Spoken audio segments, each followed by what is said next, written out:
welcome back. Well, more cracks are emerging inside federal Labor over COVID-19. After Bill Shorten broke ranks with Anthony Albanese on the AstraZeneca vaccine and Richard Marles slapped down Anastasia Palaszczuk over her comments about the effects of the virus in children, Joel Fitzgibbon, well, he's got in on the act. This time they asked not so much what more they can do for their state, but what their state can do for the country.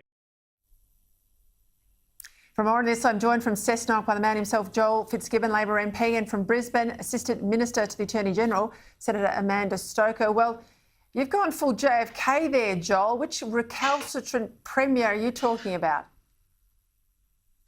Well, Peter, the conversation was mainly about what's happening in Western Australia. I think that once the Premiers agreed to the national plan, they needed to be committed to it as well. We are one country, we are a federation, and look, I know that Mark McGowan has done an amazing job keeping his people both free within their state and safe from COVID, but we are a national economy, and to work to our full potential, we need all of the states participating. And it's a little bit frustrating now that the Premier is talking about 90% vaccinations before opening up when the agreement is 80%. I think that we need to be sending a very clear and collective message to the business community in particular, so it has some certainty. It's spot on, and it promotes people getting vaccinations, obviously, too. I want to move now to Victoria, if I can. Extraordinary job advertisement from one of Melbourne's most woke local councils. Darebin Council is hiring a new street sweeper. The only catch is, though, you have to be a non-male identified person to be allowed to apply. Amanda, you're in the AG's area. Is this legal?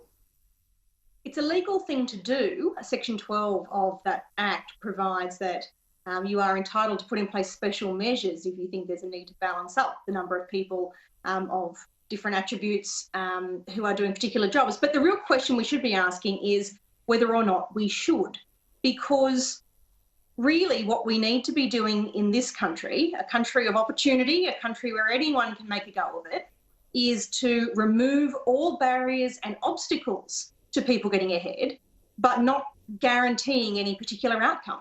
That's how we make sure that the initiative and the hard work and the talents and the skills of every individual are allowed to rise to the top. And so we should have the best street sweeper for the job that council can get, whatever their sex, colour or creed is, and we should do that for absolutely every other job in the country too. Something that's becoming a bit of a pattern here. Former UK Prime Minister Tony Blair has again spoken some sense. After slamming the Biden administration's withdrawal from Afghanistan as imbecilic, Blair has issued a stark warning about the threat posed to the West by radical Islam.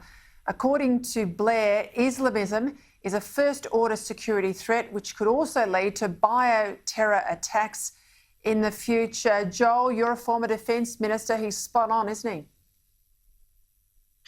Yeah, I think the former Prime Minister has made some very valuable contributions to the public debate in recent months. He talked, of course, about the state of the Labor Party in the UK and the march of what I call the excessive progressives. I think he called them the radical progressives.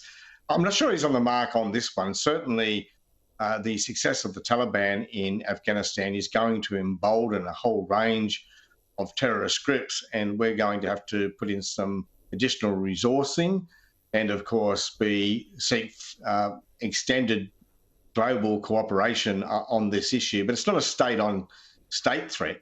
And on the other side of the equation, Russia, China, and the Western nations, and I'll add Pakistan and even Iran to that equation too, all have risks to them as a result of the reinstallation of the Taliban. China, for example, has that large Western province dominated by a different Muslim ethnicity and all the problems that brings for that country. And now they have a border with a Muslim Taliban. So they have some, there are threats to all of us in this, and there's no doubt the terrorists are going to be emboldened. So he's not wrong, but he's not right either. I don't think it's our primary concern when you have a look at the geopolitical situation or the strategic situation for most Western countries in particular. Yeah, that I agree there. Amanda, in Australia, we've got 8 individuals who are currently subject to so-called control orders. This is under anti-terror legislation. The Auckland terrorist, he injured 7 people. He was subject to similar strict supervision, still got a knife in a supermarket and away he went. Does the government have to have another look at how we monitor these people?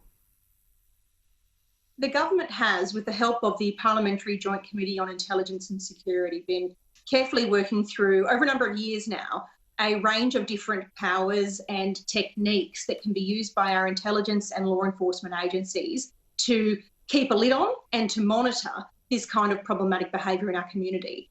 But Australians can take great comfort in knowing that we have extremely well-resourced intelligence agencies that received an extra $1.2 billion in the last budget. And the Morrison government is investing a further $2 billion in this budget to make sure that this country is as well prepared and as resilient as it can be to be on the ball for threats of this nature and able to adapt as a people, as institutions, as an economy to what is a changing and uncertain world. I think we can have great confidence that Australia is more prepared now than it has been for a very long time to cope with this changing landscape. All right, But can I just say, I mean, thank you for your time. Please, Joel. Joel, yes, quickly. Well, Blair's thesis is that the precipitous withdrawal has launched this big new global risk. Now, while that is not untrue, we couldn't stay in Afghanistan forever. And as Biden, dare I quote him, said, it's pretty hard to stick around to fight for a mob that aren't prepared to fight for themselves. Now, Afghanistan was taking enormous resources away from the very matters that Tony Blair has expressed concern over. Yeah, I appreciate that, but it's how you leave, not when you leave, it's how you leave. Amanda Stoker, Joel Fitzgibbon, thank you for your time. All right, still to come, Stephen Miles, Anastasia Palaszczuk's Kendall Deputy Premier. Well, he's launched another attack on the Morrison government, and he's wrong after the break.